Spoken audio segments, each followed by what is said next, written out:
A wonderful good day, everybody, and welcome back here to my channel, God Shadow with Gracious Control. And today I would like to do something a little bit different. Instead of jumping right into a league here, we're going to talk about what I was doing during the last 2 weeks and also looking at a couple of snapshots of the metagame right now, as it becomes increasingly difficult to receive or collect metagame data, as WotC on the one hand seems to have technical problems with Modo in regards to publishing new league results as well as tournament results. So people on Reddit went on and worked their asses off to get the info together and post them. So we're gonna have a look at that and then talk about what I was facing in that respective tournament. So first of all, this was a list that I was playing in both the Ptq last weekend as well as the Super Qualifier the weekend before that. That's also the reason why I didn't post any content at that point in time, because I was playing 10 to 12 hours on end, and therefore I just didn't have the time nor the cognitive capacity to also run through a league and provide content.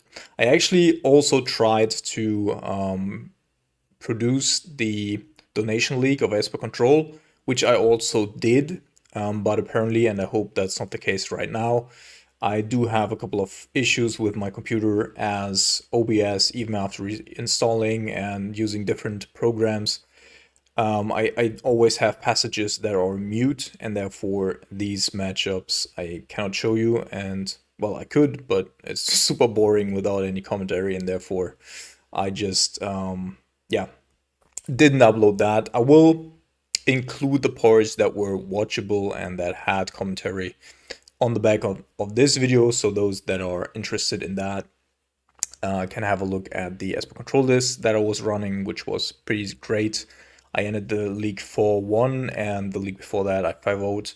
So yeah, that's that. So but let's have a look at the list right now and talk about tournament results. So you already know the 62 cards. I didn't change anything in this main board for the Ptq. The weekend before that, I made a mistake in changing some cards last minute to accommodate the meta better.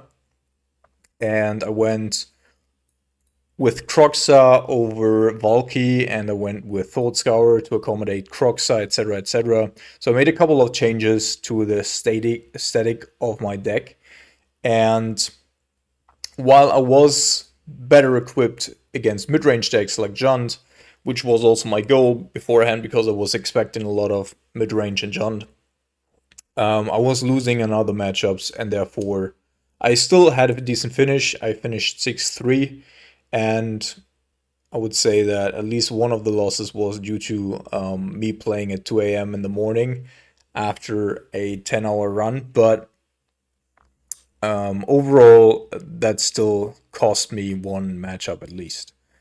So for the Ptq, I didn't make any changes. I ran with a list that I was confident in, and that paid off. Except for one match against 4-color Shadow, in which I just mulliganed and flooded out, so I wasn't really able to compete. But everything else, I won pretty handily. So I ended the Swiss rounds 8-1 in that one, and then went to top 8. Those of you who are following me either here on YouTube or on Twitter or on Discord already know that. I was playing Maru Stoneblade, and now let's jump into the Ptq results here real quick. So I finished 5th overall. It was a 400 player tournament, so pretty huge, and especially for a Ptq. And I think like within the top 8, so I was playing Maru Stoneblade, Musabi, who came in second here. In the top 8, and we went to game 3. I made one mistake in that he was running a list, and I cannot show you the list right now because, as I said, WotC is not posting results. and therefore also not deck lists. But he was running a list that was containing a card, a Kaya card, that is this one. So 5 mana Planeswalker that has, like, the +1 ability is put a counter on target creature, and whenever this creature dies, return to your hand, and it leaves a 1/1 spirit token on the battlefield. So I actually did not expect this card to be played at all. Like, I didn't even know the card beforehand, and it was problematic because it put a counter on Seasoned Pyromancer, and therefore provided him with so much repetitive value that I wasn't able to get into the game, back into the game anymore at that point, and that really cost me game 2. And then in game 3, we just top decked in the end of the game, and he was a little bit more lucky. But it was really good game overall, a really good match overall, and I don't think that I could have played it out any better. And sometimes you're just running out of luck, and that's fine. But overall, as I said, really cool tournament, really diverse tournament. So just having a look at the breakdown here, they're only in the top 32. Heliod is currently considered the best deck in the format, which is completely fine. I've seen some people complaining about a combo deck being on top of the format, but like, if you're complaining about Heliod as a combo deck, which it definitely partially is, but that's not where its strength comes from, right? Because it's not a great combo deck. It's like a best case scenario, it's a turn 4 combo. Most of the time it's just infinite life, so you're not even killing your opponent. But most of the time it's just a turn 5, 6, 7, 8 combo. And what makes this deck so good is that, on the one hand, Ranger Captain of Eos can protect your combo, so you can set up a situation where you cannot lose anymore. And additionally, you run all these hate cards in your main board, right? So Auric Champion just makes the deck super resilient to Shadow variants, and basically made it so that Shadow had to switch back to Jund Shadow, because Grixis Shadow cannot win against Auric Champion for the most part. And so Heliod is just a very good deck to have on top of the format, in my opinion, and because it puts a check on many aggressive decks. It is a combo deck, yes, but a combo deck that can be disrupted very easily, and I just enjoy playing it against it. There's a lot of skill attached to it. I also played, so if you want to know my matchups here, I post them on Twitter. And I played against Heliod Company here 2 times during the league, and both were good matches. And therefore, yeah, just I think Modern is in a great spot right now. So then there were a couple of shadow variants, Nif to Light, which is of course just the descendant of the Uropiles.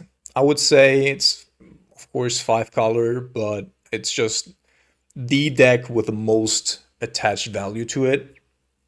You need to answer basically anything, any permanent, in order to stay alive somehow, because they're playing Ren and 6, they're playing Teferi, they're playing Nahiri, and Nif Mizzet, of course, as well. So just a lot of value, and also a lot of hate cards, because they can play Chaos Guy. Chaos Guy, by the way, being one of the most effective cards in the current meta, because it, on the one hand, hates on graveyards, so all the lower decks have a problem with it to a certain degree.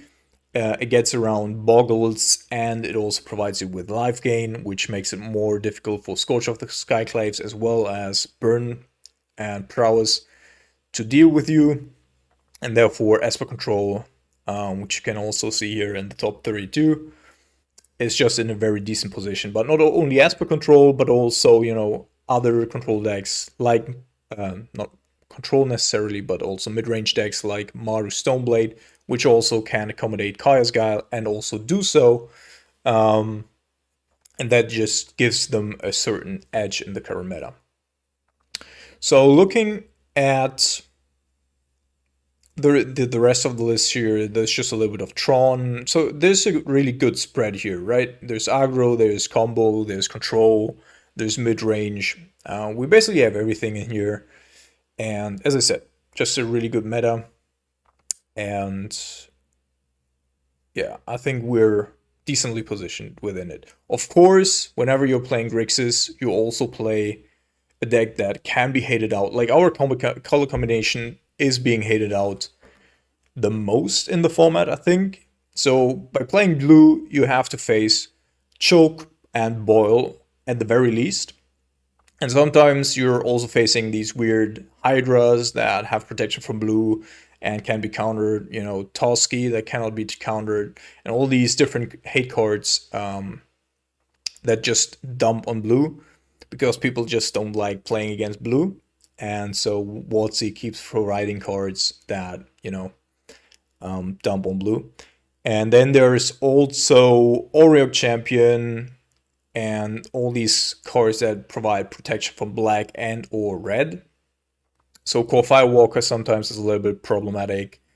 There is the, what's it called? Not Phyrexian Revoker, but the other one. The white one that also has protection from black. So a couple of your removal spells don't work in certain situations, so you have to deal with that as well. And overall, you just have to play through a lot of hate. And then there's Veil of Summer, of course, which also most green decks just play. And that just makes it more difficult to run a color combination like this one. On the other hand, though, so just having a look at the results from this weekend, so from yesterday, the Modern Challenge, of course, is not as big as a Ptq, and you also don't have to qualify for it, you can just pay for it, but it has been won by Grixis Delver Shadow. So it's basically a Grixis Shadow list, which is also running Delver Secrets to get around mostly the cards that I just mentioned that it can block on the ground. So I think this is very good innovation for Shadow lists that want to get a better matchup against like Heliod, and he also won in the finals against a Heliod list indeed. Because it is, and we can also have a look at the list, I think, yeah, someone posted the list here. So it is packing a lot of removal and a lot of disruption, but it also contains 4 bolts, which is quite atypical for a Shadow deck.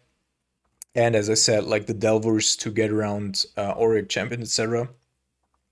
So you just are way better being the typical aggressive aggro deck while not falling behind against decks that also play Shadow or are weak to Shadow.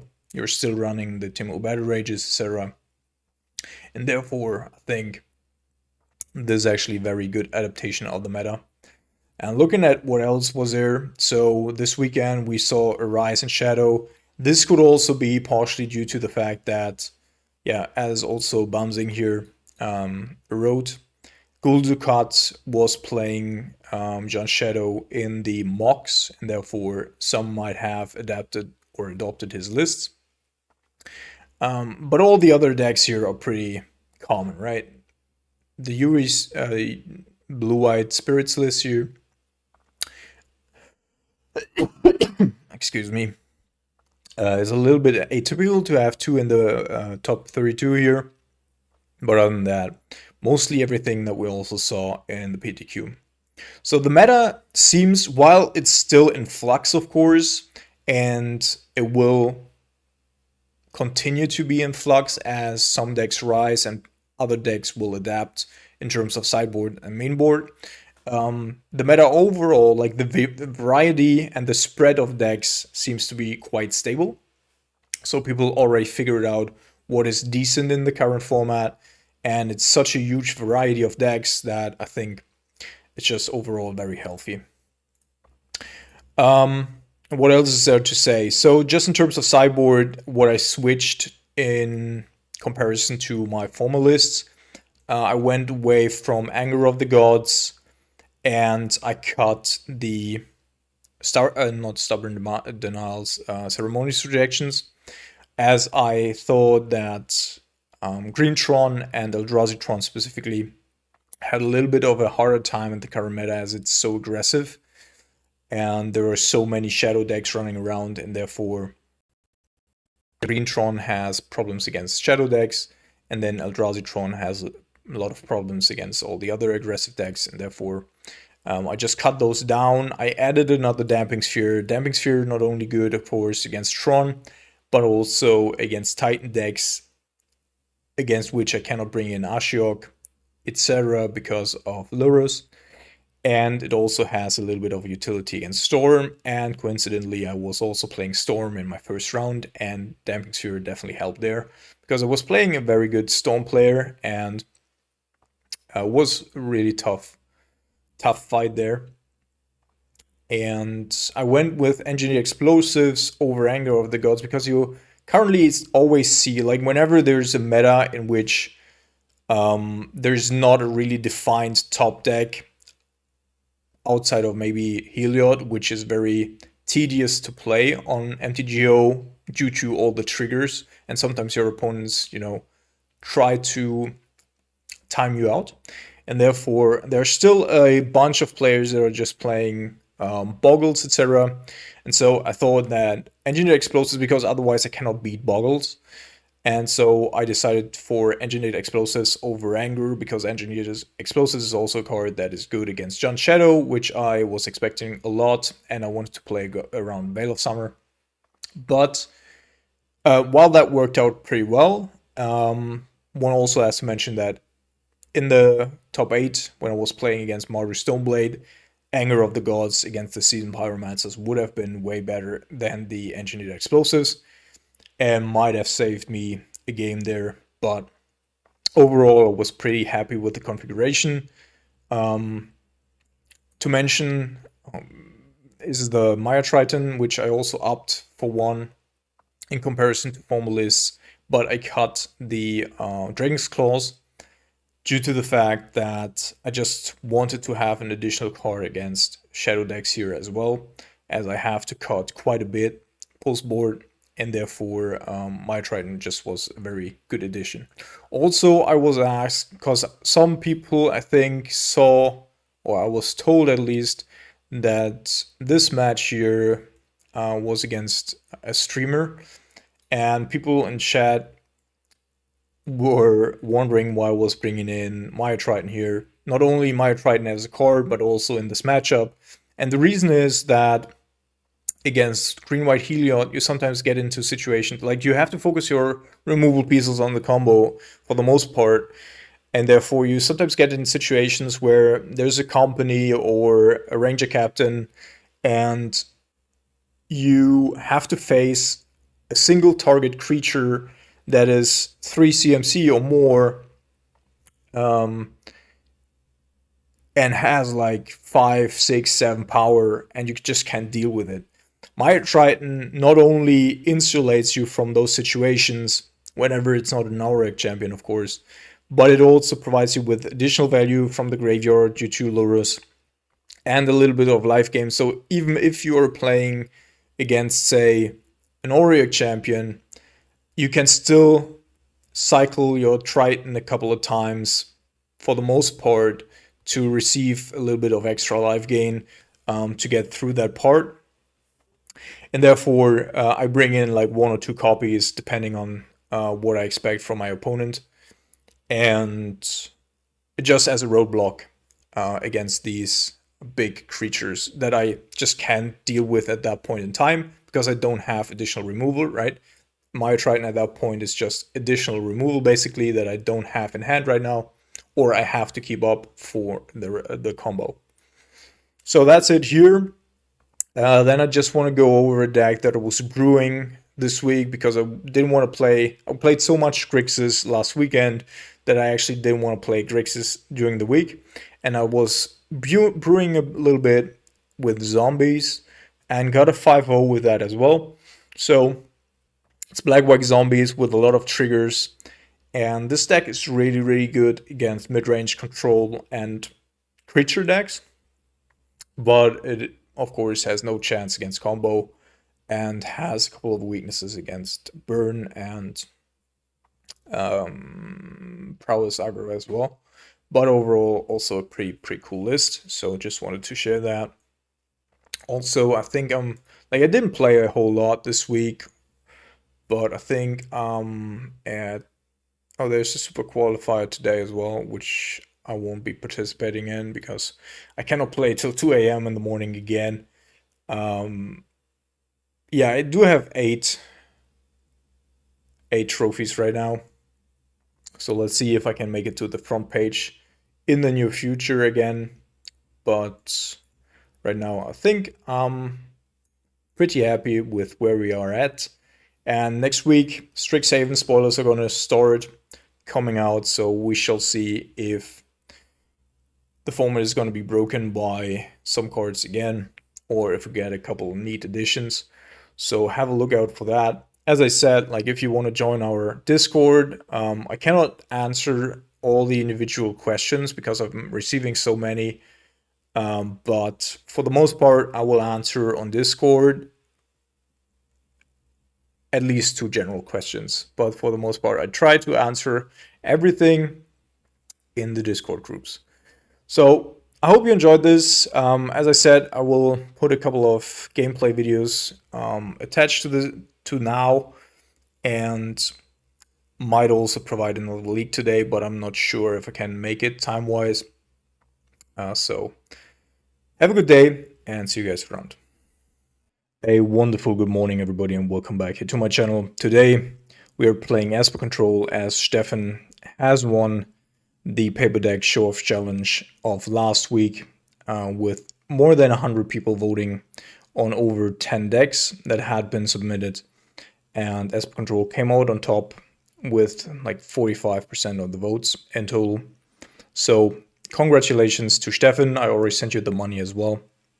And now we're playing Esper Control. It's not exactly the list that Stefan had submitted, but I talked to him and he said that I should give the list my own spin. So here it is. I wanted to go with a complete or full draw go list, as I think that complements Esper the best. Here, there are 2 things that I might want to change up, but I'm not 100% certain about yet. So the Supreme Verdicts here could also very well be Esper Charms. And that gives us a little bit more drawing power in the mid game, as well as a little bit of additional disruption. But the downside of the whole thing is that Esper Control cannot deal with creature tribal decks. So if you're playing against, say, elves or goblins, we will never win game 1 without Supreme Verdict. So that is a big issue. And therefore, I think I'll keep the Supreme Verdicts in the main board here for the time being. But Esper Charm also a very decent choice if you're expecting a more control-heavy meta. But we are already playing Spell Snare here and Force of Negation as a hedge against Ren 6 specifically, because we have no way of getting rid of that. In Grixis Control, we typically have Dreadbore to pivot a little bit against that. And of course, with Search for Iskanta, our late game plan is also very good in combination with Shock Typhoon. But Esper does have, like, without any Planeswalkers, you sometimes fall into a mid-game trap where you expended all your resources and you haven't drawn a Search for Iskanta, and just like drawing 3 or 4 turns of lands is almost neck-breaking. Like, you cannot recover. Like, if you're still surviving, you mostly cannot recover from that point because your individual spells aren't that impactful. Search for Iskanta would still need an additional turn if you draw it at that point, you know, and then the only card that really gets you back into the game is Kaya's Guile, potentially Shock Typhoon cycling into something big as well. But so that is one main thing that we have to try to avoid, is falling into a situation where in the mid game we don't have any resources to expand until we draw the next Shock Typhoon or Kaya's Guile or Search for Iskanta or Snapcaster Mage, of course. So in regards to the sideboard, why is Esper Control very well positioned right now? So yesterday in the Modern Show-Off Challenge with like almost 400 participants, I finished 6-3, and I was playing Risk Control, of course. Took forever, the challenge. Like I finished my last game at 2 o'clock at night or in the morning. But Esper Control right now is very well positioned because it deals with the fringe cases that are heavily graveyard dependent, so Dredge, etc., are just being covered by having access to mainboard Kaya's Guile plus potentially Nashiok from the sideboard, so you have more play there than you would typically have as a control deck. And then you also have mainboard life gain, which is huge, plus the fatal pushes, which help you out against both the red decks that are either burn or prowess, and the Death Shadow decks that have a really hard time dealing with this much removal for their threats, you know. And then, of course, you do have Shark Typhoon also against like Planeswalkers and as a big bomb in the late game. Like if you can resolve a Shark Typhoon with like 2 or 3 spells in your hand still, the game is mostly locked. But yeah. So in regards to the sideboard, I went heavy on Ceremonious Rejection because our deck doesn't have a great matchup against Tron. Many of our spells are just dead. There, I just wanted to have a lot of sideboard cards for that matchup so that we have a chance at all. Then there's Dovin's Veto and Teferi for control decks, especially. Also there, we have a couple of dead cards that we need to replace, and I just don't want to run into a control player with like 6 removal spells that don't do anything plus a Supreme Verdict. So 8 cards that I have to remove somehow, and a couple of removal spells. By the way, I also played against Esper Control yesterday, and I was ahead like during the whole match, but then I anticipated my opponent just playing 2 Kaya's Guiles, and he top decked the third, and that completely blew me out. I had a Croxa in the graveyard and was so ahead, and then my Croxa was gone, my creature was gone, everything was gone, and my Snapcaster in hand also wasn't able to flashback anything. So also they're just quite good. And yeah, and then there's Timer Reinforcements just as an additional backup against the very aggressive red decks. Because I don't think there are other cards that we, or other archetypes that we currently have to cover. So yeah, I'm pretty happy for this. Let's jump into the league. Alright, welcome to run number 1. So I made one last minute change and actually omitted the Supreme Verdicts, redelegated them to the sideboard, added 1 more, and went with Esper Charm in the main board instead. Reason being that I don't want to play Esper or showcase a League of Esper without an Esper Charm, because that card is just so cool. And if we're, you know, running into a creature deck, then we might be able to fix it from the sideboard. So we're going to keep this hand, which is a little bit land light. We're not playing that many cantrips, but as I just said, we do have a lot of drawing power, and if things go south, I can also interact with. Yeah. All right. So first batch here, we're running into a Tron deck, which thankfully we have a lot of sideboard cards against, but nonetheless, this is not perfect. Game 1 is very difficult for us, and we definitely need to draw a land here just to get something going here. So it could be anything. Could be both Eldrazi Tron or Green Tron. Eldrazi Tron probably being the better option for us.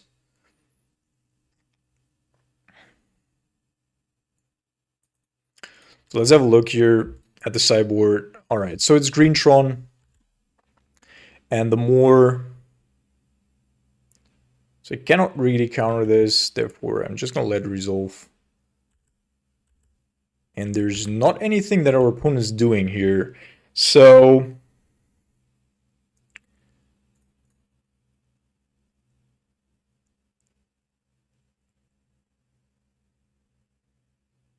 it's probably very good for us here to draw a couple of cards just to make our land drops. On the other hand, though, like if our opponent did have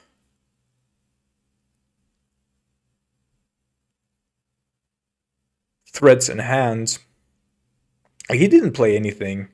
So I think I'm just gonna make him discard to have a look at what he's playing with. It's possible, of course, that our opponent does have like Mulamog in hand and needs to get a hold of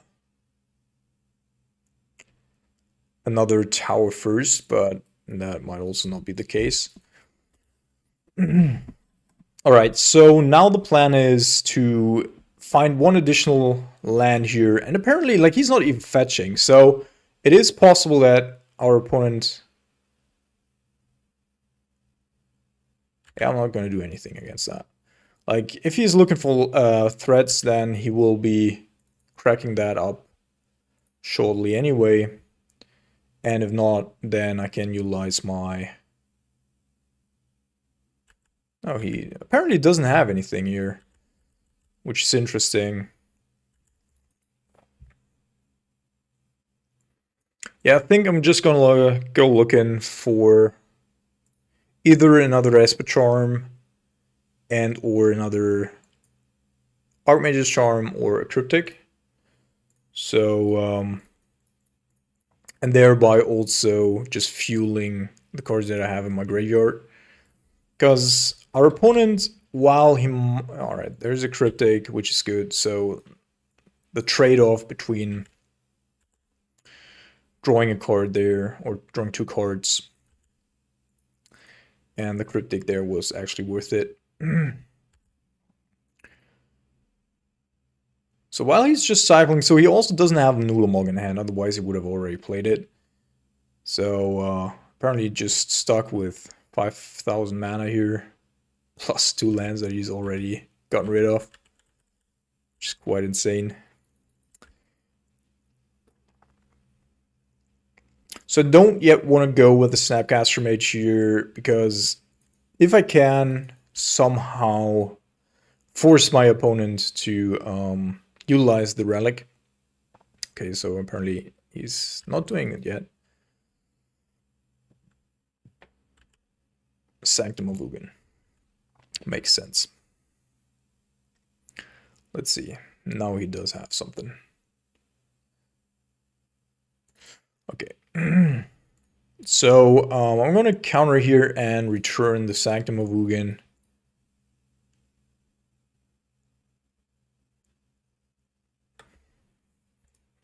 Let's wait for a bit.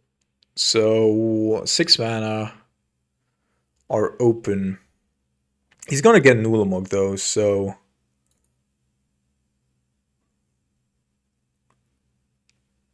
Yeah, I'll probably have to do this.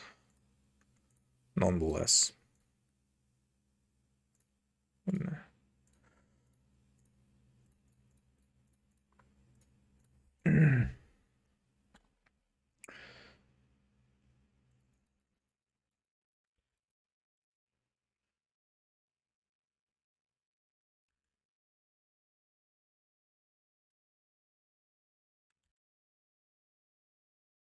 Alright, another Cryptic is actually a very good draw here. I do want to play my Snapcaster Mage as soon as possible to just have some sort of clock on the battlefield.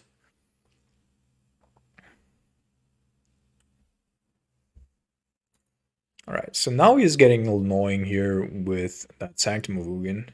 Also, we're not drawing additional cards, which is a little bit of a bummer.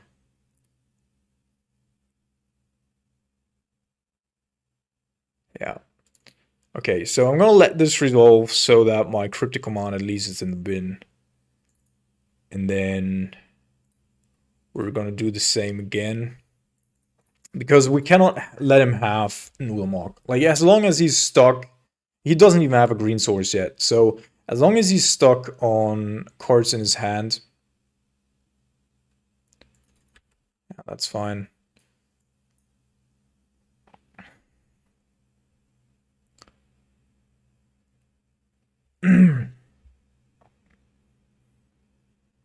Another expedition map. All right.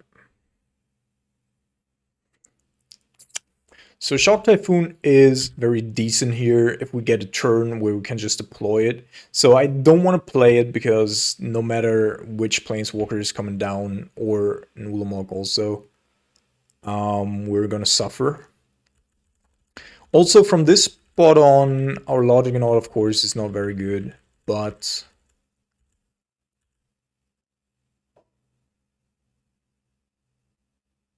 at some point we're gonna catch a Sylvan Scrying with that Spell Snare.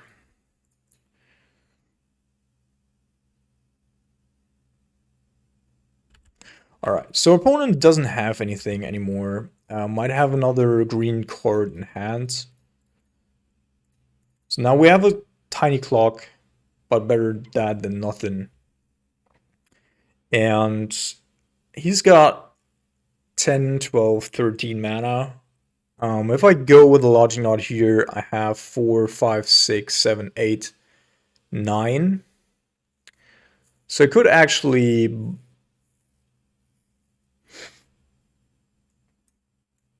counter most of the stuff, right?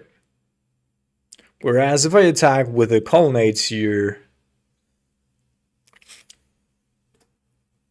I don't have a counter whatsoever, but I do have a close to 2-turn clock.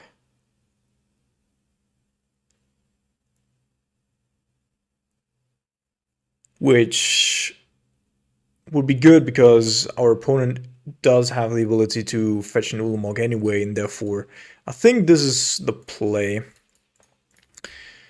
We're attacking with 7.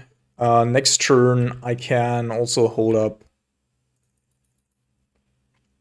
So let's say he spends 7 for with this, then he still has 6 up. And I cannot counter anything. So yeah, I'm just gonna go with the Tar Pit here because that gives me the most options. And he has to top deck something. Like if he has a land here, I think our opponent's close to dead. And yeah, that seems to be the case. So I'm gonna go with this. So we're putting him down to 3. I could have put him down to 2, of course, as well, but now he has to deal with my lands, plus the Spirit of Chaos God, plus the Shark. Yeah, I cannot do anything against that. And of course, the Blast Zone cannot deal with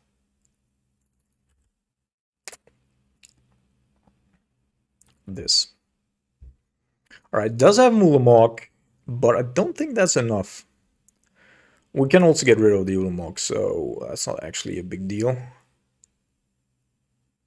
I cannot get rid of all my lands, and Ulamog also does not have.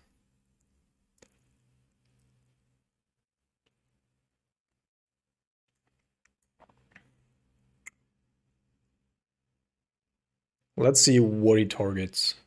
Probably has to target the Shark.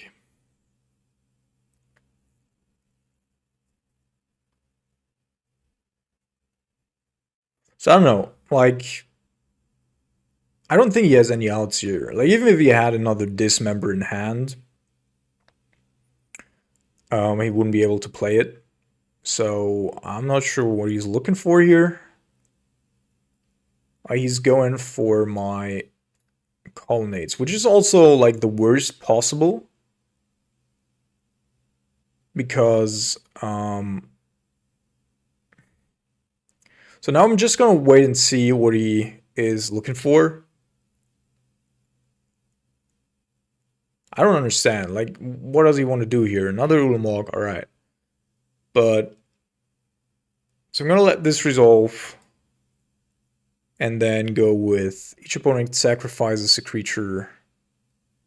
And we're generating a token. And now it concedes. All right. So we have multiple lethal attackers here. All right. So fail push, just super bad in this matchup. Spellslinger, also not a good card, but at least something that can interact at times. Kaya's Guile is, well, can deal with Ula Monks, therefore it's not super bad. Also not super great though. So I want to get rid of Drown Loch and get me a Dovin's Veto instead. Damping Sphere here, just good against Tron because it makes it way harder for them to protect their spells with Veil of Summer. And now there is Ashiok as well, and then I'm gonna cut the Kaya's Gals, I think. Whereas all the other stuff here, I think I can also cut one more spell snare. Yeah, and that should be it. And then we're banking heavily on our Shock Typhoon to take over the game at some point. Or our lands, but don't have a whole lot more than that. But we do have a lot of counter magic here. All right, so we do have a Ceremonious Rejection and a Force. Problem being that, so our opponent's mulliganing to 6. It's very likely that we're going to be dealing with a turn 1 expedition map. Our land situation is good, but I don't know if I can force a turn 1 expedition map here. As yeah, let's see what happens here. Because we have to take a certain amount of risks on the draw. Yeah.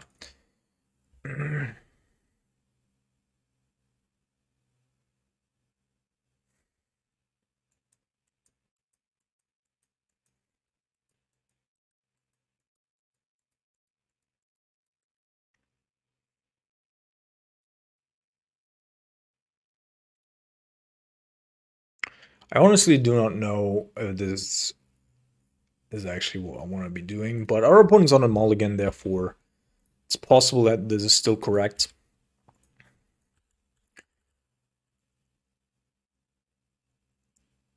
Right.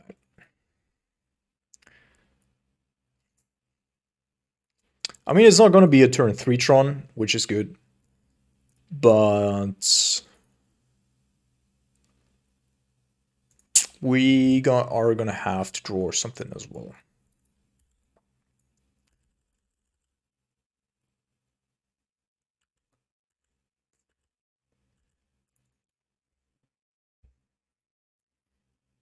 And I think I'm going to start cycling here because we just need to find some sort of interaction. Spell Snare, oh my goodness. Yeah, this is exactly the situation that I was afraid of. We've drawn 4 cards and have only drawn, yeah.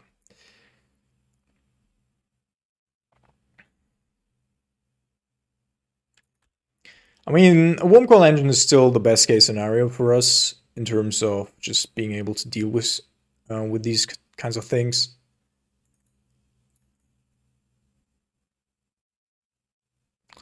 We do have a Snapcaster Mage, but the Snapcaster Mage doesn't do anything for us right now, except for maybe like Ashiok is also way too late.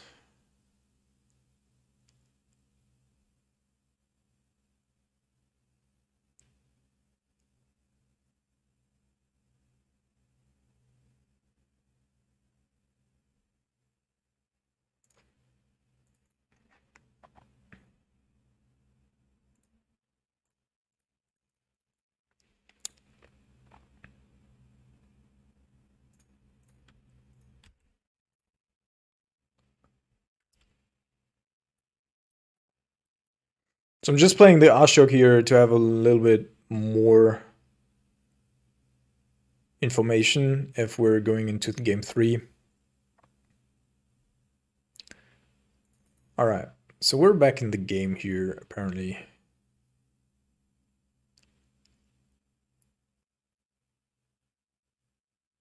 And I think I want to shock here just to make my opponent think that we do have a counter spell.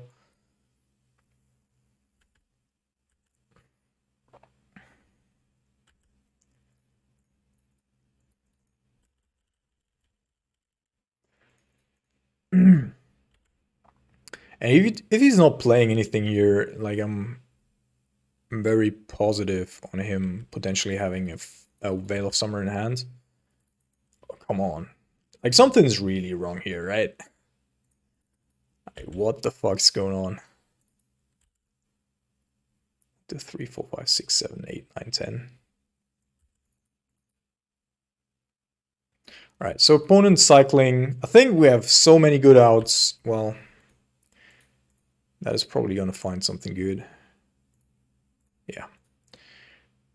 So the only out that we now have is either a Snapcaster Mage or finding a last path.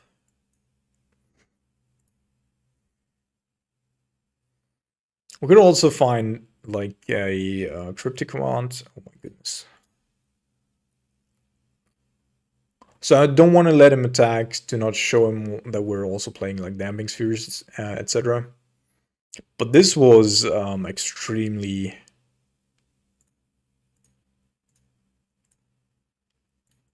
like an extremely bad draw for us. So I don't even know, like on the play, of course, the Ashiok becomes better. No, I still want to have it. Because if I get it down before he has Assembled Tron, that basically stifles 8 cards in his deck, plus Sanctum of Ugin as well, so all of those are relevant, and therefore I think I'm going to keep this. Especially because, yeah. Also strange that we have the Spellseer in hand every time, and it's like one-off in our deck. Okay, so now we do have, like, our opponents on a mulligan to 5, which doesn't mean anything for Tron, because mostly they mulligan into a natural Tron. But now he's down on mulligan to 3, and if that's not going to be a natural Tron, that is going to suck for him. So Clearwater Pathway, by the way, also a good addition to the deck, just in general. So I don't want to let this resolve because off of the Chromatic Sphere, it could also be a, not only a Sylvan Scrying, which we could counter with the Spell Snare, but it could also be a Ancient Stirrings. And therefore, just reducing the amount of options my opponent has here is very relevant. Now, let's see. All right. Archmage Charm is good, as it provides us with a couple of resources that we need. I think I want to counter this again.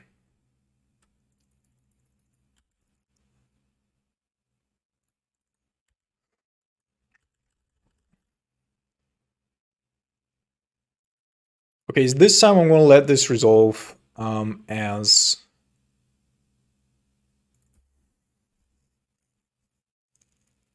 yeah, I'm going to let this resolve as well, I think. But what I'm also going to do is I'm going to...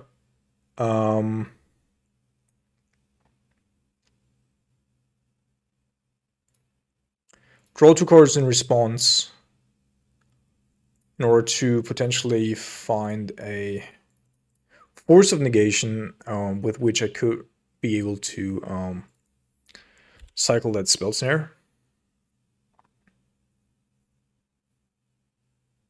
Found the Mine, which is annoying, but he would have drawn it anyway in the first couple of turns, so...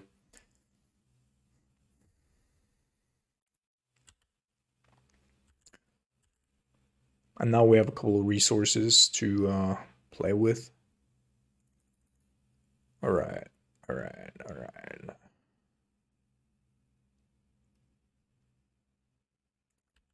So I guess this could potentially mean that he's playing like threat now, or not. Okay, so now we do get our spell snare off, which is quite nice. And now we just need to find our fucking damping sphere. That would be great.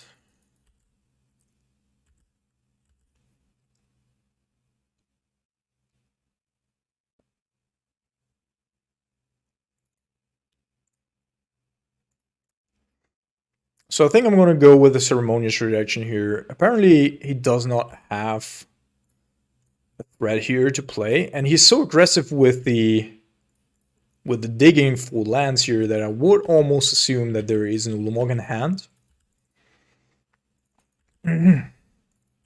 If that were to be the case, then I definitely don't want him to be able to play that, because he would also need another tower here. And of course I could also go and bounce like a land here, but I think we're still in a situation where I don't necessarily need to do that.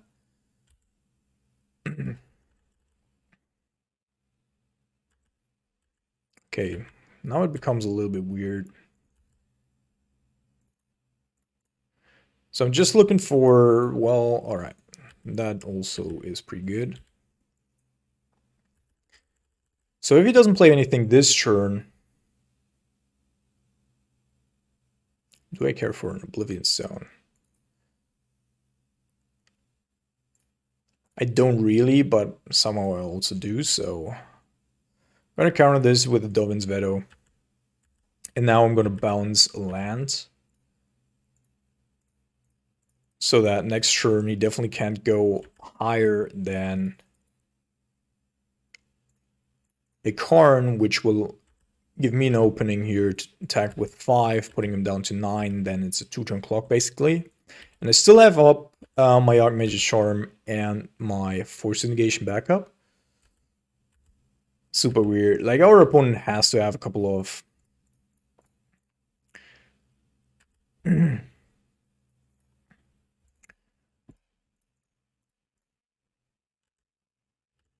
green cards in hand. But now, this is his last turn. I do have multiple counter spells up.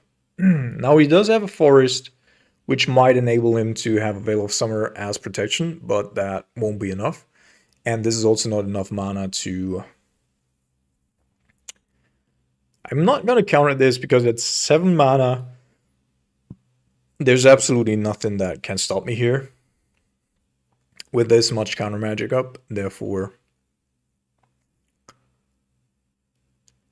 yeah, we're just going to watch and see this. Karn liberated, yeah. Karn is not going to do anything.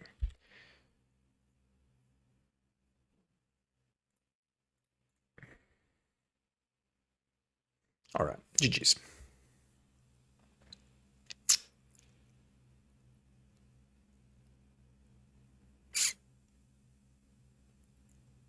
Alright, welcome to round number 2. We're on the play. I'm going to keep this as we have a good spread of counter spells, looking for stuff, and just a fail push, which is quite nice. And then I think I might want to start off with a Water Grave here. Of course, if we're playing against Burn, playing a Tar Pit might be better, but I think this gives us the most options, as well as just not making my mana awkward. So Steam Ends and Shock might mean a couple of things. So could be Storm, could also be a control deck.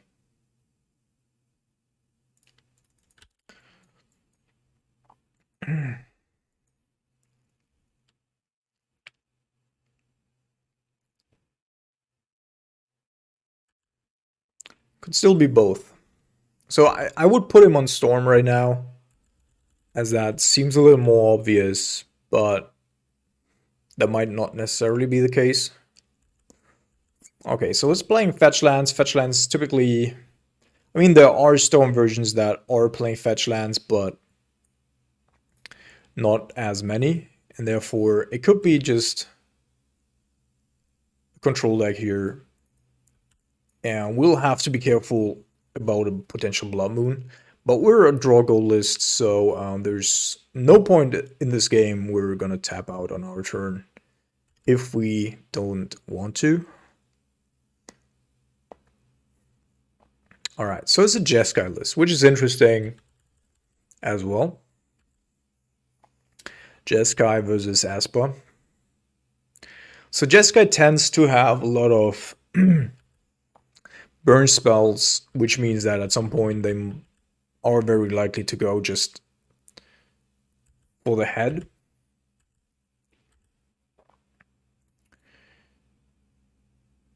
I might be inclined to just go and jam. Like, our opponent doesn't know that we're not playing Planeswalkers. Therefore, I think I'm just going to go ahead here and see what he does in response to my Archmage Charm. Alright, remonts it, which is fine with me. Now I have a Snap Opt as well. And what I'm trying to do is, of course, to get into a situation where I have my Drawn Lock alongside one of my 3 mana counter spells. Which currently isn't the case yet, but... So my opponent might be playing like Spike's Lotus Field list, might also just be playing straight up Esper Control with Scavenger Grounds, which is interesting. So now Scavenger Grounds, despite being an odd inclusion here, basically counters our Drawn Lock for 3 mana.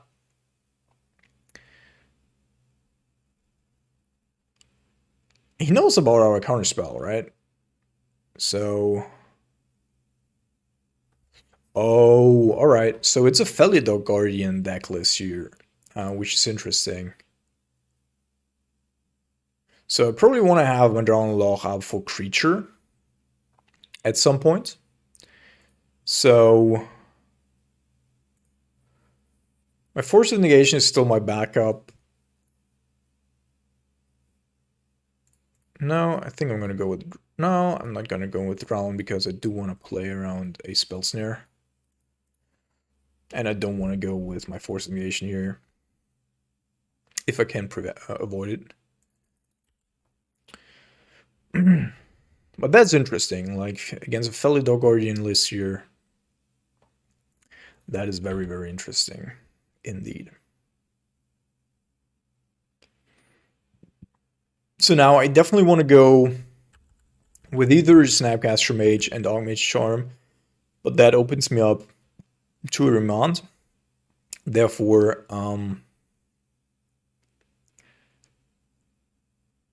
alright, so this might be a Felidog Guardian. It is indeed.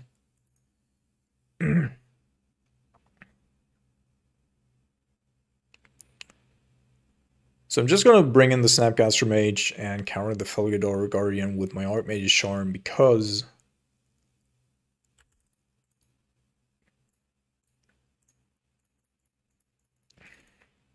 I currently don't have an out to kill the Guardian with my Fatal Push, and there will be other...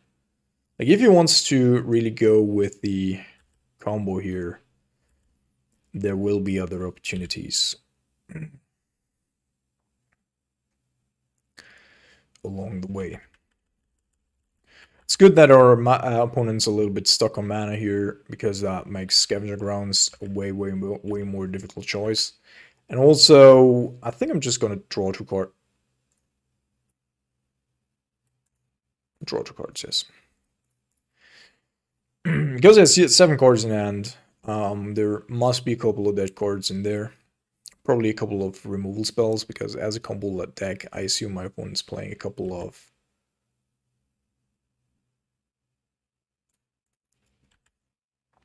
Path to Exiles, just to...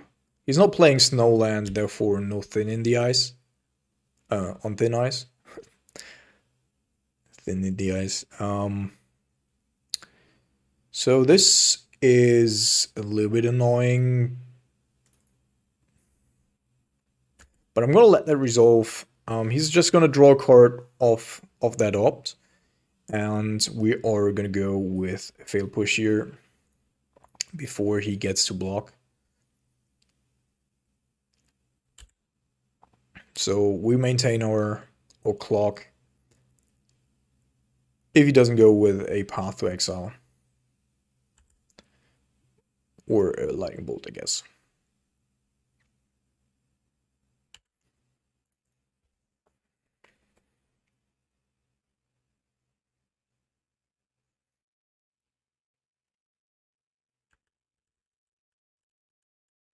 All right, so our Snapcaster is still alive.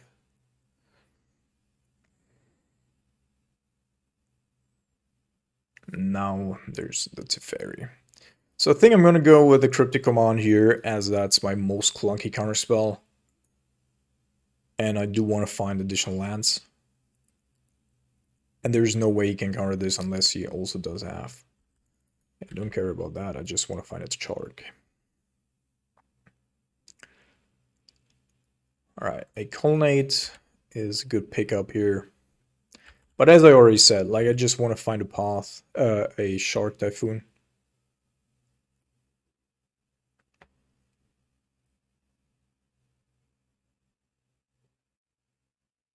So shocking or not shocking? That is the question.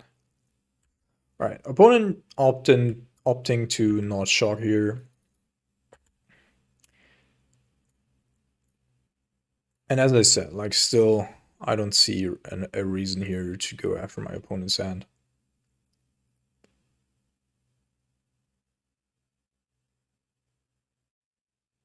If we can avoid it.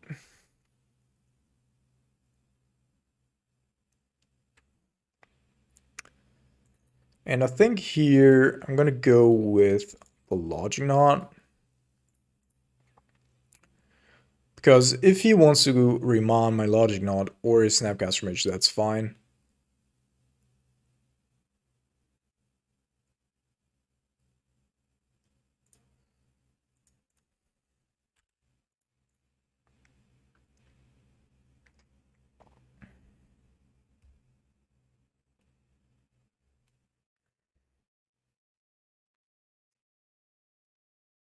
All right.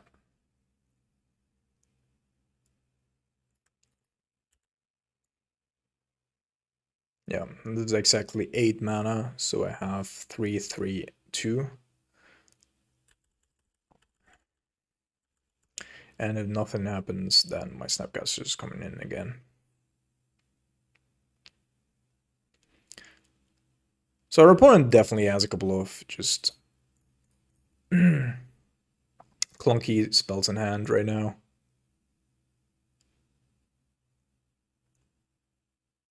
And of course, I mean, this type of list, can never let a Teferi resolve. If our opponent is ever to resolve a Teferi, then we're so fucking fucked. But if that doesn't happen, then we're good. Alright, so I have another Snapcaster in play, and I think now we also do have enough stuff on the belt. Well,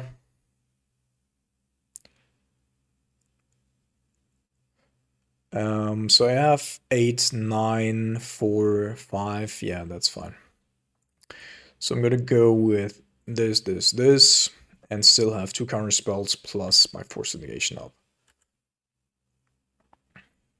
And this is exactly how Esper Control wants to play, right? So that you're like gaining an advantage over the course of the match, and then you just have so much mana that you can attack with your man lands while also maintaining superiority on the stack. And I gotta say, you know, I mean, I am a Grixis lover, and nobody will ever get me away from Grixis. But Esper Control is definitely my second love. Like, I love... Esper Control is such a neat deck. It's so cool.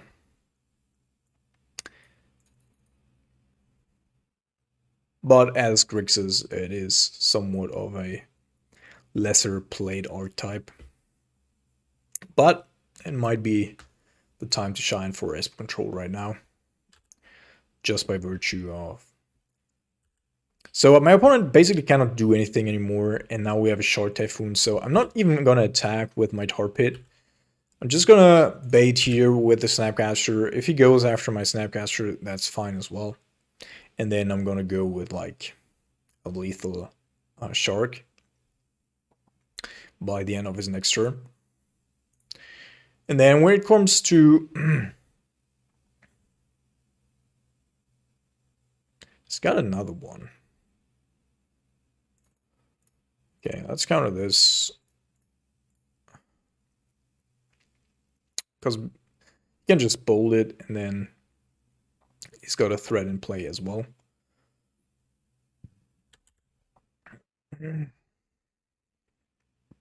Alright. And my opponent can't actually not do a whole lot anymore. Because he's now dead to a single colonnade. And also has to deal with all the other stuff here. Lol. So also playing Archmage Charm. So it's an interesting list that our opponent's playing here. It's a straight up Jeskai control deck that is also playing Felidar and Saheeli as a combo. And so I assume that our opponent is going to take it out post-board. Because it's very unlikely that he's going to resolve like both of those. So we're going to counter this as well. And then just finish the job with either the Shark Typhoon and the Snap or the Colonnade. And there's no way that, you know, without Cryptic Mana that he can get rid of all this. Alright, so I haven't really seen a whole lot of creatures, therefore I think that I'm going to take out the failed pushes here. Dovin's Veto wants to be coming in, I think. And then there is a reason for Ashiok, I guess. Just to fuck with our opponent. Because he's also playing Snapcaster Mage. Ashiok, of course, makes our drone lock a little worse. No, I think I'm just going to go with the failed pushes here still. I think that's good enough. Because we just want to kill a couple of Snapcaster Mages in between. I do want to keep the Path of Exiles for situations where I have to deal with a Felidar Guardian. Oh my goodness, this is horrible. This is also not great, to be entirely honest. So what's more likely for us? So the Shark Typhoon, yeah, I think I'm going to keep the Shark Typhoon here. Because I can cycle it early on to find an additional land.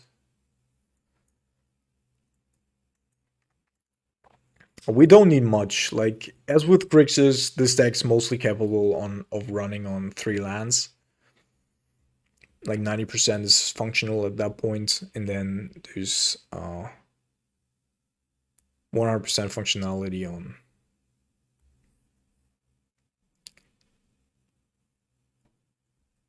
of 4 lands. Alright, so Dovin's Veto is not a bad card, especially because it protects us from the fairy. But sometimes they're also playing like Wall of Omens and such. Apparently isn't the case here. Okay, so now with Forces Negation, I'm feeling a little bit better.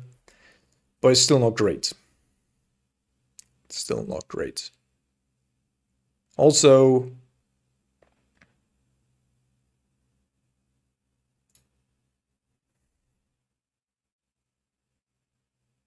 so I do have Kaya's Gal. And therefore I think I'm just going to let this resolve.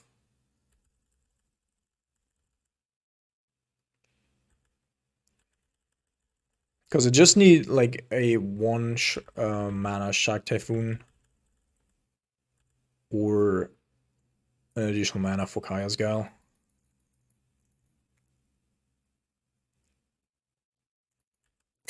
Yeah, we'll let this resolve as well. Although apparently our opponent's stuck on lands here as well, and he's like desperately looking for lands.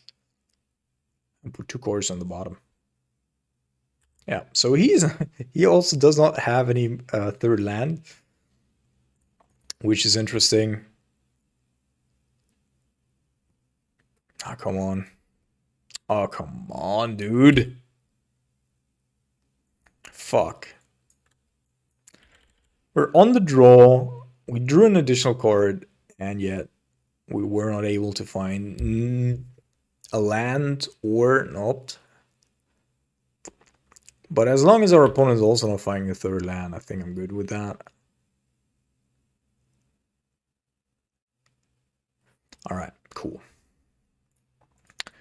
So now Kaya's Guile is up, which he has to counter to a certain degree. Unless he's coming with another Snapcaster here. So we're going to counter this just to stem the bleeding a little. Alright, so he has his mana as well. And I assume that he's going to go with... Yeah, he has to try to jam a Planeswalker here. Either is a Healy or... Oh lord. What?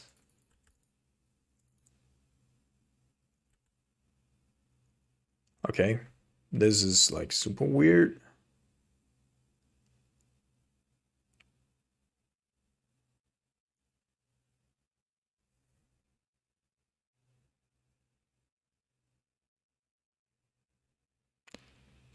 So I guess we're gonna go... Fuck.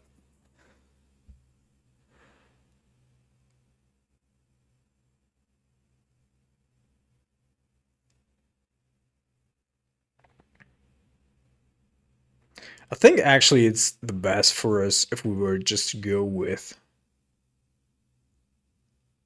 create a 1/1 white black spirit token and game for life. No.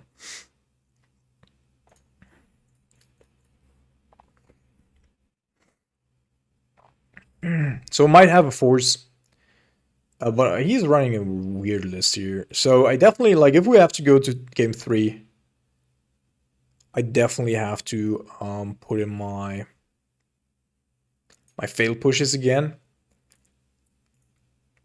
due to the Mantis Rider. Potentially even Supreme Verdict. I have never seen a Mantis Rider being played in a control deck. And our opponent is definitely playing a control deck, like. So I don't know. He apparently is evaluating playing a force negation here.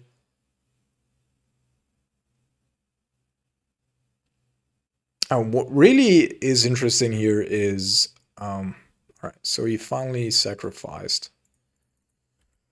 Which is nice because now I can block 1 turn and then potentially like bounce this.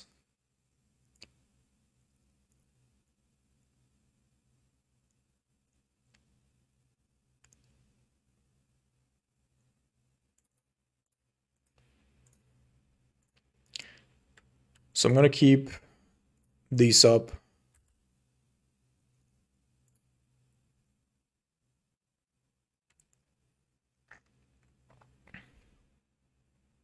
And then this is not as great a play anymore due to the fact that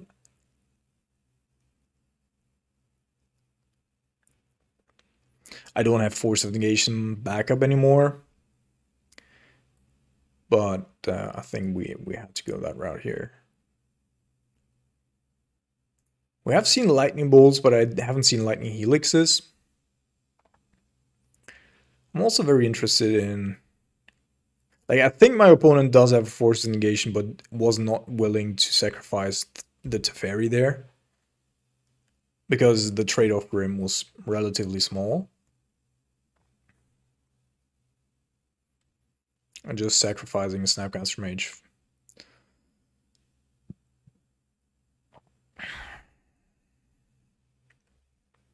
Our opponent's also playing super slow. We do still have a couple of removal spells, like 6 to find here. Plus, of course, a Snapcaster Mage also being decent, or a Shark Typhoon. Nonetheless, though, we are in trouble. We definitely are in trouble. Alright, so I'm gladly gonna play the Search for Scanter here, as we still do have Dovin's Veto up. And a couple of turns to spare. And with Search for Scanta, we should be able to, on the one hand, of course, Search for Scanta provides us with an additional mana source. On the other hand, though, we should be able to get to another Guile, another Fatal Push, or Path to Exile relatively quickly. And Dovin's Veto is basically protecting us against all harm from Planeswalkers, because our opponent cannot do anything against it, like except for maybe remanding his own Planeswalker. But that will still give us the opportunity to I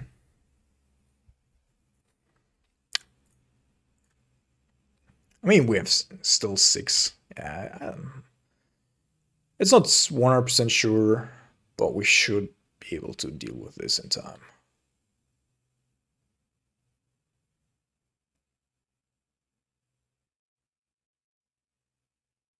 Dude, so many fucking creatures. Fuck off.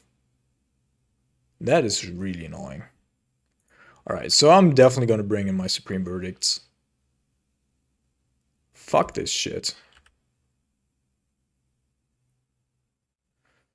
So I don't think that I can actually bin this.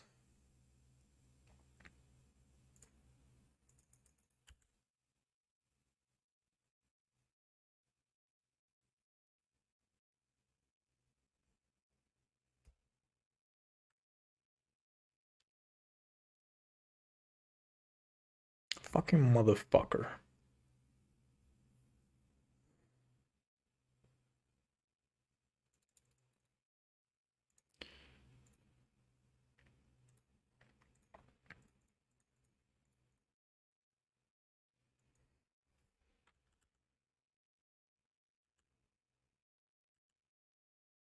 So this is at least 4, and without a Guile, like, we need to draw a Guile or a Snapcaster Mage off the top, otherwise I don't see any out for us here.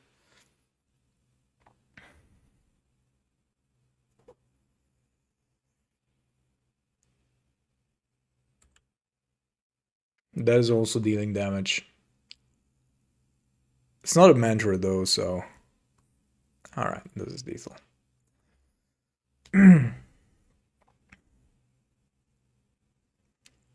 Alright, so we're respecking a little bit. Our opponent got us off guard here, and I was even like... You know, I was actually considering that I already had too many removal spells in hand. So I think I can cut one Guile here, because I want to be a little bit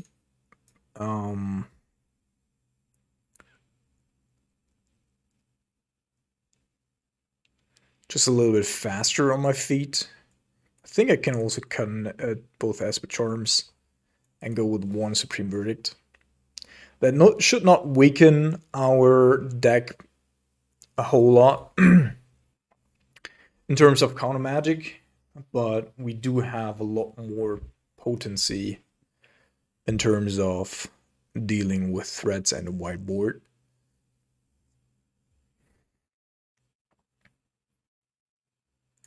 Of course, any Drownal Lock would have also been okay. Alright, we're gonna keep this. As we're on the play, our Search for Scant is also a little bit better than if we had been on the draw. On the draw, this is a very difficult hand to keep. And now we also do have a Snapcaster Mage to bring in early if my opponent decides to turn out the pressure again. But we shall see. So that was very, very unexpected. And also, like during the first game, we haven't seen any of those creatures, so he must have brought them in from the side for game two, which I guess is reasonable to a certain degree, but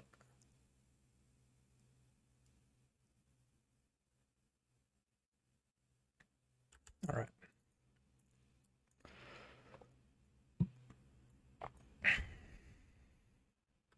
So as far as we know, he does not have a 2 mana spell that he can deploy that is threatening us.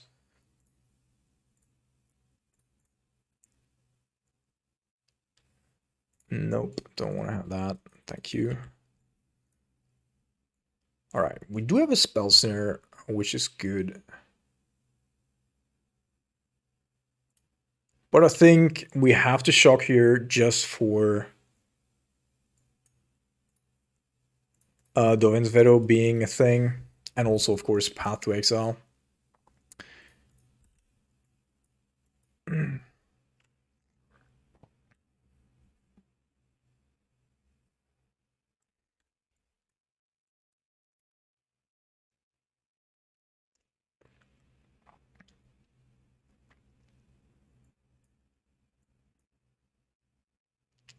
So now we basically have a scry every turn up until the moment that we do have the ability to I don't think that I do want to get rid of this.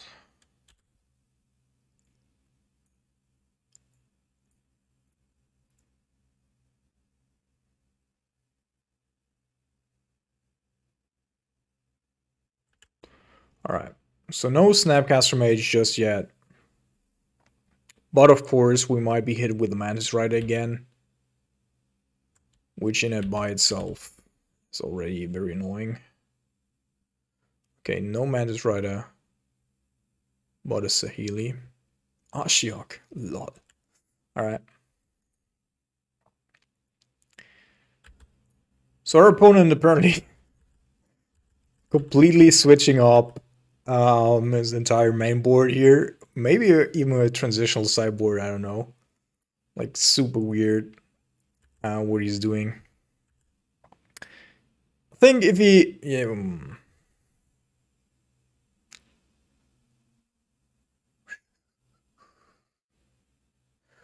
do I want to ditch this?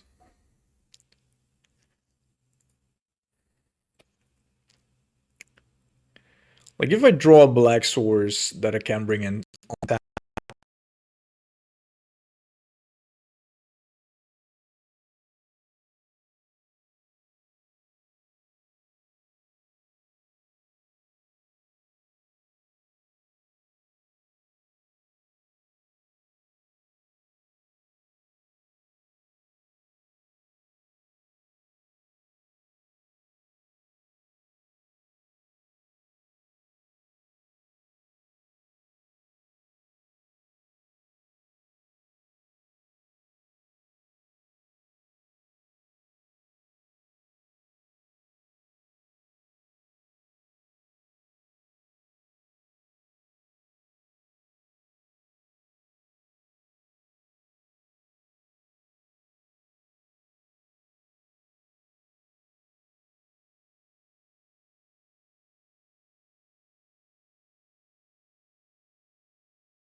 Alright, welcome to round number 4. Now we also do have sound again. I do not know what the fuck is causing OBS to stop recording my voice while still recording the screen, but yeah.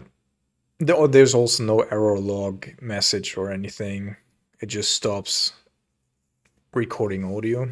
So, pretty fucked up about that. Because now I have a whole match that just doesn't have any audio. Anyhow, so we're gonna keep. We have a little bit of everything. And also do have a turn 2 search for Scanta if we want to.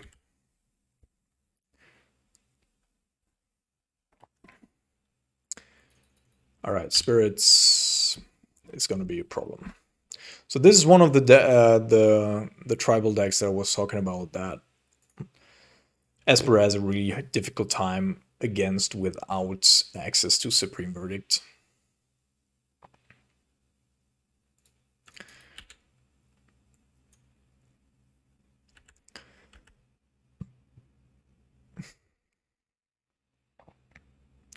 Okay, so just a Moorland Horn, which makes Arcana Magic live to a certain degree. And also means that our opponent probably does not have a whole lot of power on the battlefield quite soon. So what he will do here is, this is definitely a rattle chains. So we're gonna counter the rattle chains if we can. And if not, then, so I'm gonna shock here so that we have access to Drown Lock as well.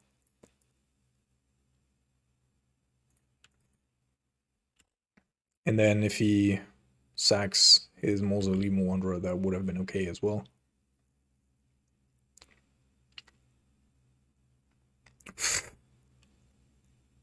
Fair. No! Fuck!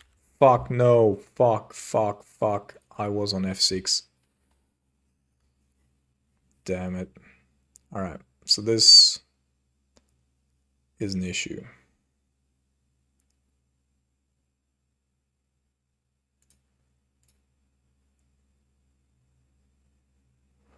So I think I'm gonna shock here to try and draw 2 cards. If I fucking had not F6 here, I just didn't expect it to Teferi. And also didn't think about it, to be honest. I just F6'd.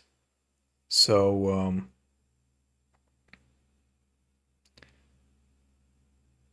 yeah, the Teferi now was a big problem, and we had a force in hand. Shit.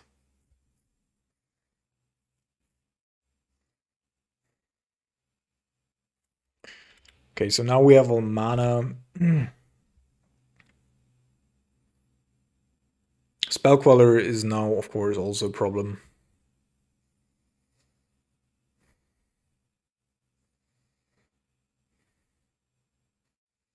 Teferi ticking down is actually pretty good for us.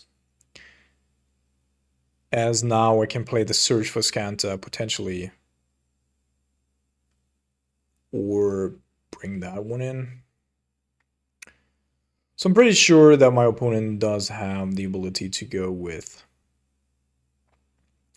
a Spell Queller here.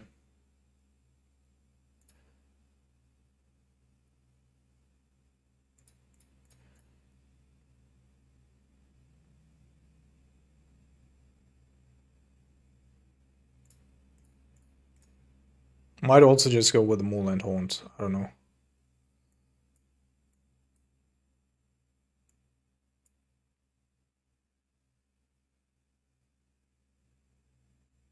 Alright, so it does have the Spell Queller, indeed.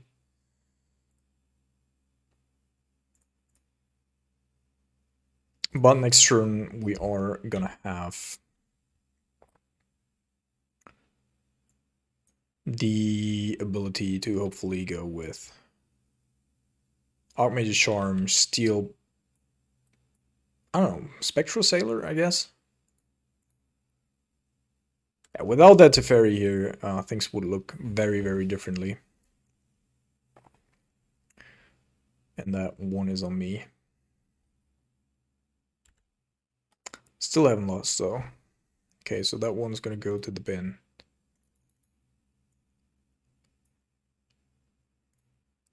And then we're gonna try to steal this person.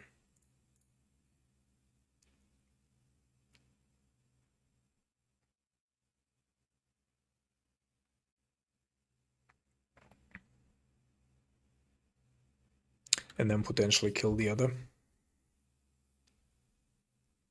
I mean, if our opponent does have another spell queller, we're pretty fucked. Oh, he's just drawing a card, which is okay.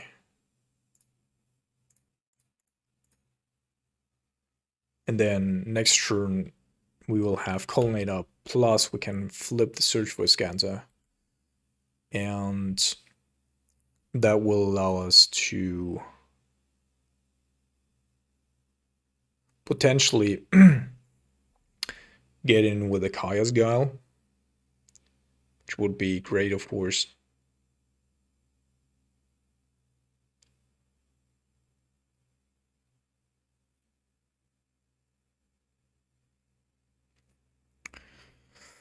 Yep, should not have F6'd.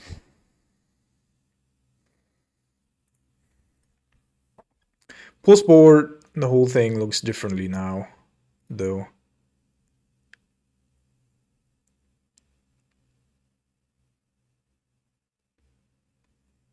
As we do have a decent amount of removal at that point. And also Shock Typhoon is just very strong.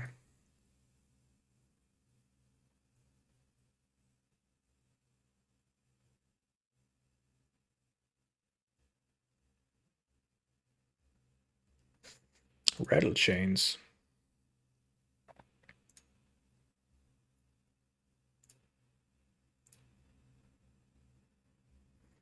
Alright, so I could go Drown Loch, but I cannot kill that thing. So I probably have to go with Search for Scanta here. Although he doesn't have any good attacks right now, but he could go just tap down my Spectral Trailer and then attack with everything and I'm dead. So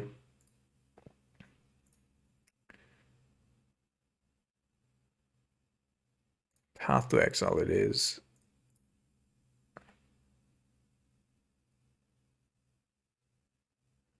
But we're still dead. Depends on what he does. Like, he still has to tap my things first, but if he does that, we're dead. I guess Kaya's Guile would have potentially given us another turn here, but yeah. And that one's on me.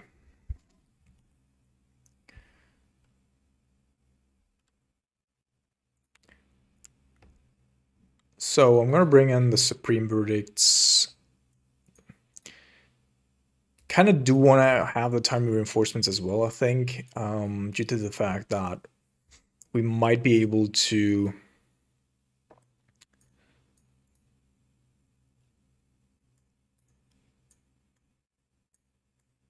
pressure at Fairy at that point.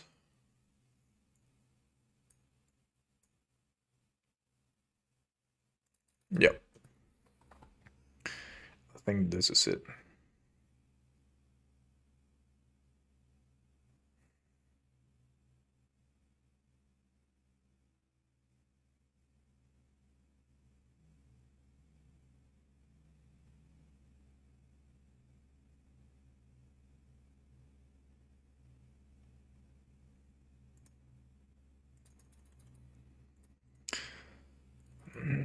Our opening hands are also very, very bad all the fucking time.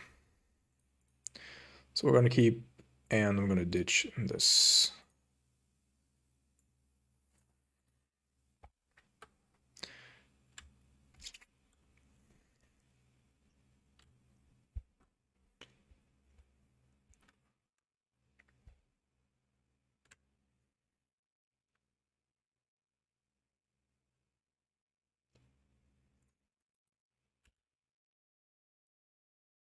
So probably can't go for white just yet.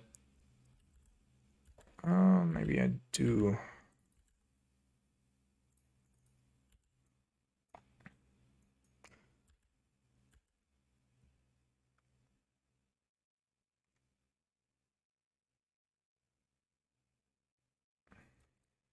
So I think I'm just going to counter here while I still can. It's possible, of course, that we're running into Teferi, but this time around we actually do have a Sharp Typhoon to battle that one better. So I think that's good.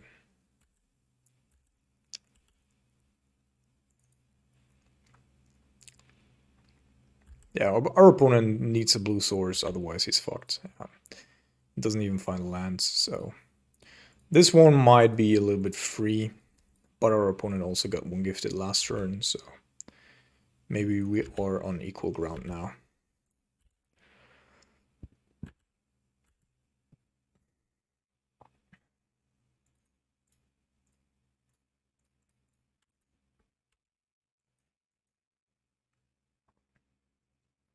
Well, okay, so we still do have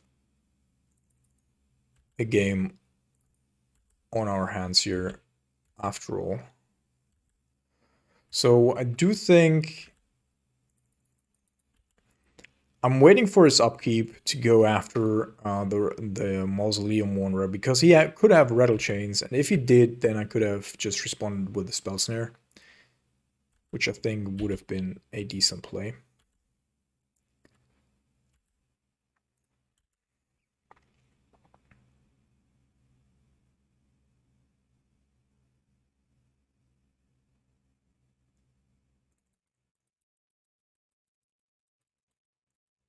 I'm taking that one over as well.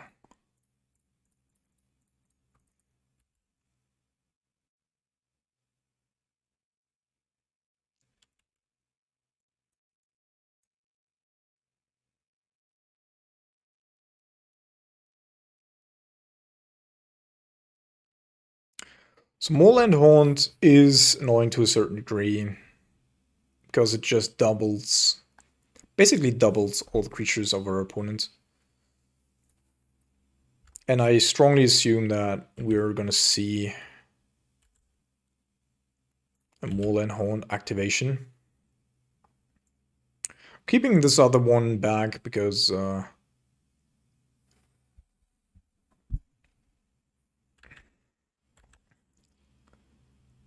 just drawing cards is nice.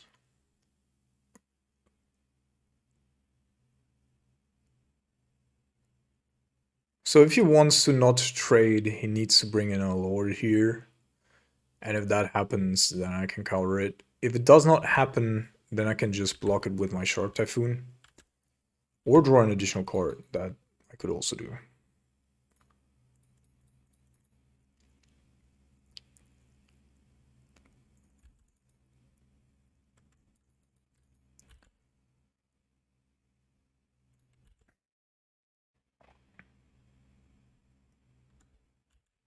This is fine.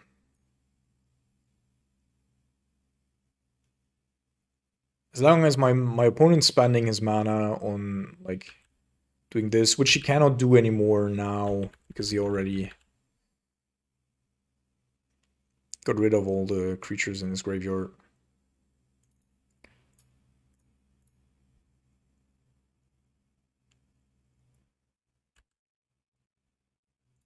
Now I can go with the Snapcaster Mage, Fatal Push this thing. And then we do have a decent clock on the battlefield, and whenever my opponent's not doing anything, I can draw an additional card, which is also nice.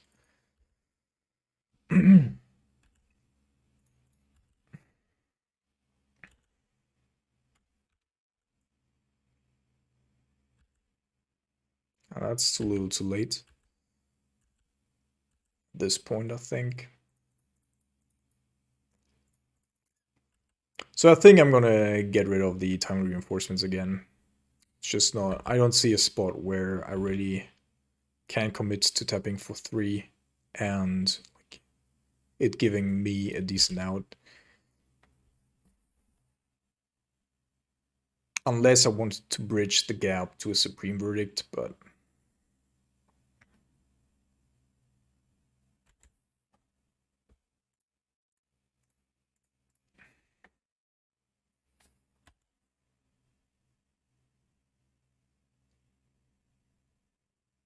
Yeah, so he wouldn't be able to activate. Oh, he just trade. No, he wouldn't be able to activate his blue source anymore, therefore. And that's over.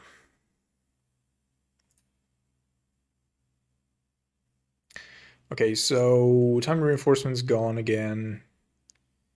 And I think I'm gonna bring in back 2 forces. Just as a means to potentially get a turn 1 Aether Vial or to counter a Teferi. But this, after all, is not an easy match. The reason being that, aside from, like, we cannot really put our hopes on the Supreme Verdict because both Spellcaller and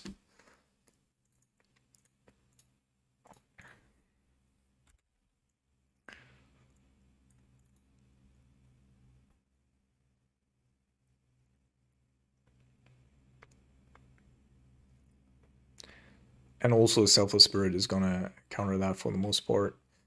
Yep, I expected as much. I think I'm just gonna play this tapped. And then try to turn 3 the Ether Vial, which will be on 2 at that point.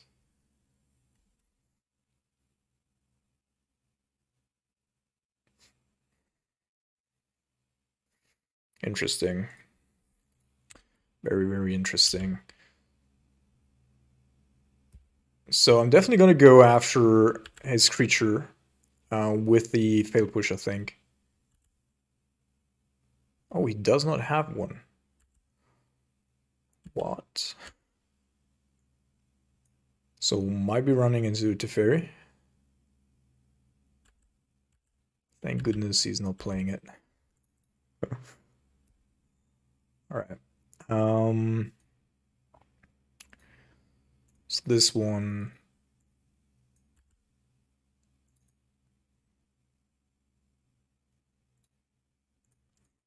I guess I'm shocking here because either I double spell or I go with the Kaya.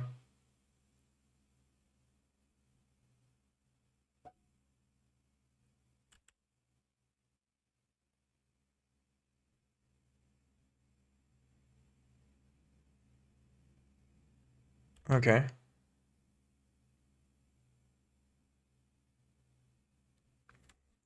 So now I'm gonna try to gain control of that thing.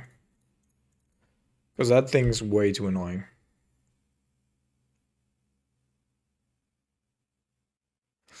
Yeah, that was kind of obvious, but also necessary to a certain degree. And now we shall see.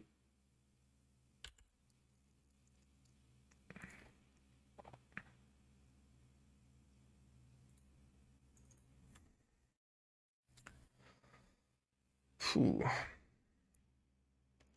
Okay, so I think we can go. Opponent sacrifices a creature, create a one thing. And if he does have another spell queller here, I can go with a fail push. And this is actually fantastic. Because I did want to get rid of this Selfless Spirit anyway. And didn't want to have to play around a potential.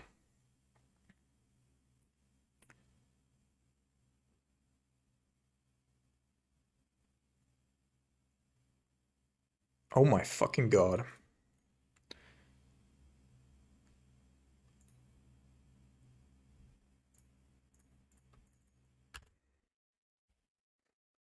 Good. So now this probably tells me that our opponent does not have a spell queller. Because otherwise he would have 100% played it. Pretty sure. Teferi would be problematic. It's Teferi. No. It's Drog School Captain. Which, yeah, is fine for the most part. And now Actually,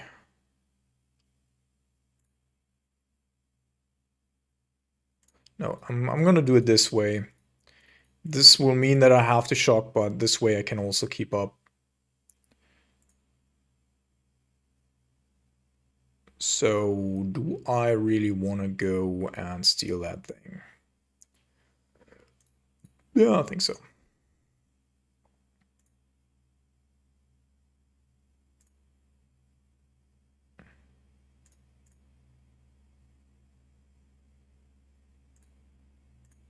All right. So now our opponent's at 0, and we are pretty far ahead here. Just need to find a Snapcaster Mage or a Kaya's Gal to really get this going. And of course, we cannot really use the Ether Vial, which is a little bit annoying. But I think it's still the better play to steal it there and restrict my opponent on mana than to draw 2 cards and just be always hit by the end of turn. Alright, so my opponent is required to sacrifice a creature, and I think I'm going to gain 4 life first. And then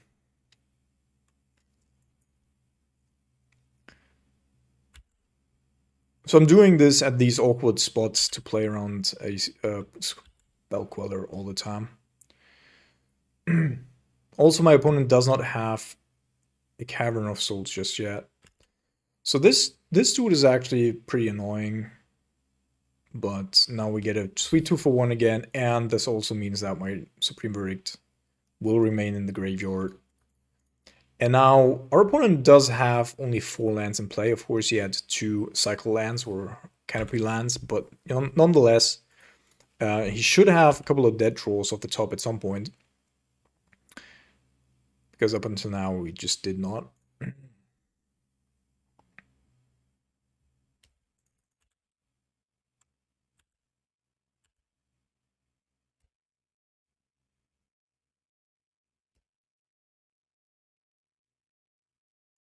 Pithing Needle.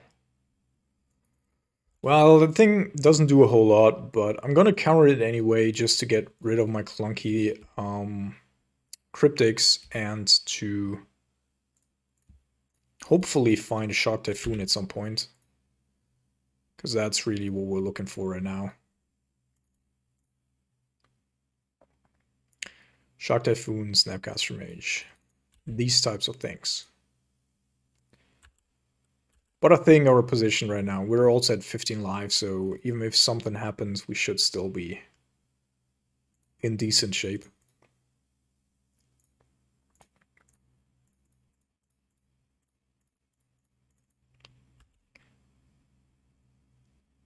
Alright, there's a Shock Typhoon and the thing that settles it. Although we're also flooding out quite a bit, but there's basically no way he's gonna get around a 5/5 Shark. And that's also a 3-turn clock, plus we're drawing additional cards, and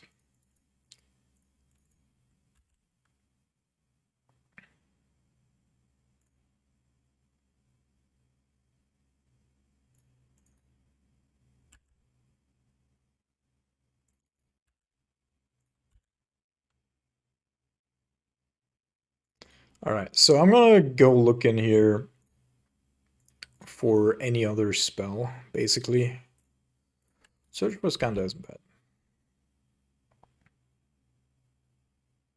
Because that's just another layer that our opponent has to solve, basically. Best case scenario for our opponent is probably just drawing a...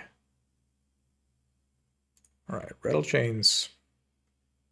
Yeah, it's decent. Dude. I don't know, I think we're like the last 6 cards have been purely lands.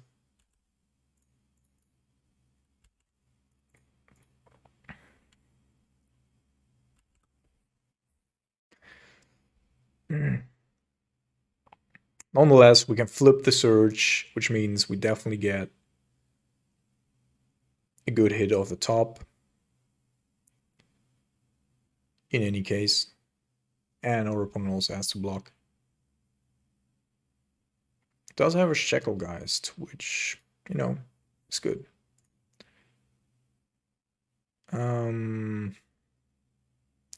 Yeah, I'm gonna put that to the bin.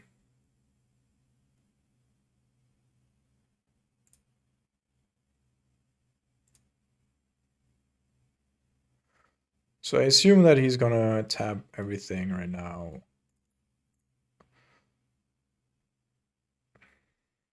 Fuck. This is pretty decent. So that's tapped. But now I'm just gonna go ahead, get my swamp here. Also reshuffle, which is really important to me. And while, you know, going full out on this Kaya's Gal does expose us a little bit in terms of Drown Loch not being as effective, I think playing around a Moorland Horn here is just superior.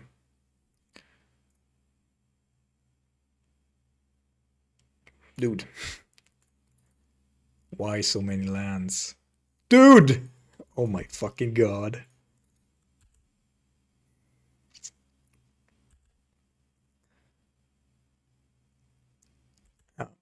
No. So I'm going to attack. If he flashes something in, I'm just going to go ahead and play the Supreme Verdict. And otherwise, like, we can't break a whole lot more than we just already did.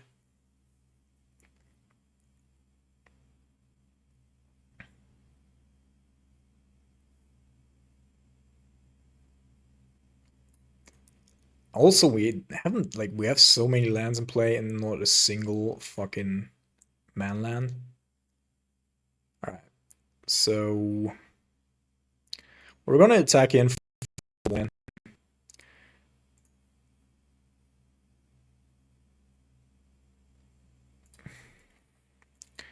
And then gonna go with the Supreme Verdict, which will also enable our Drown Loch, and then it's pretty neat.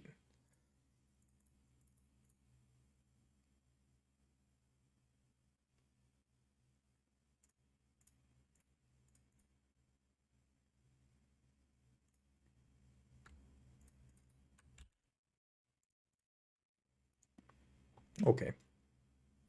And Search for a Scanta with Shark Typhoon is just a really good combination. Alright, so this should be it, I guess. Yeah. Was a little bit of a hustle. But anyhow. 4-0 incoming.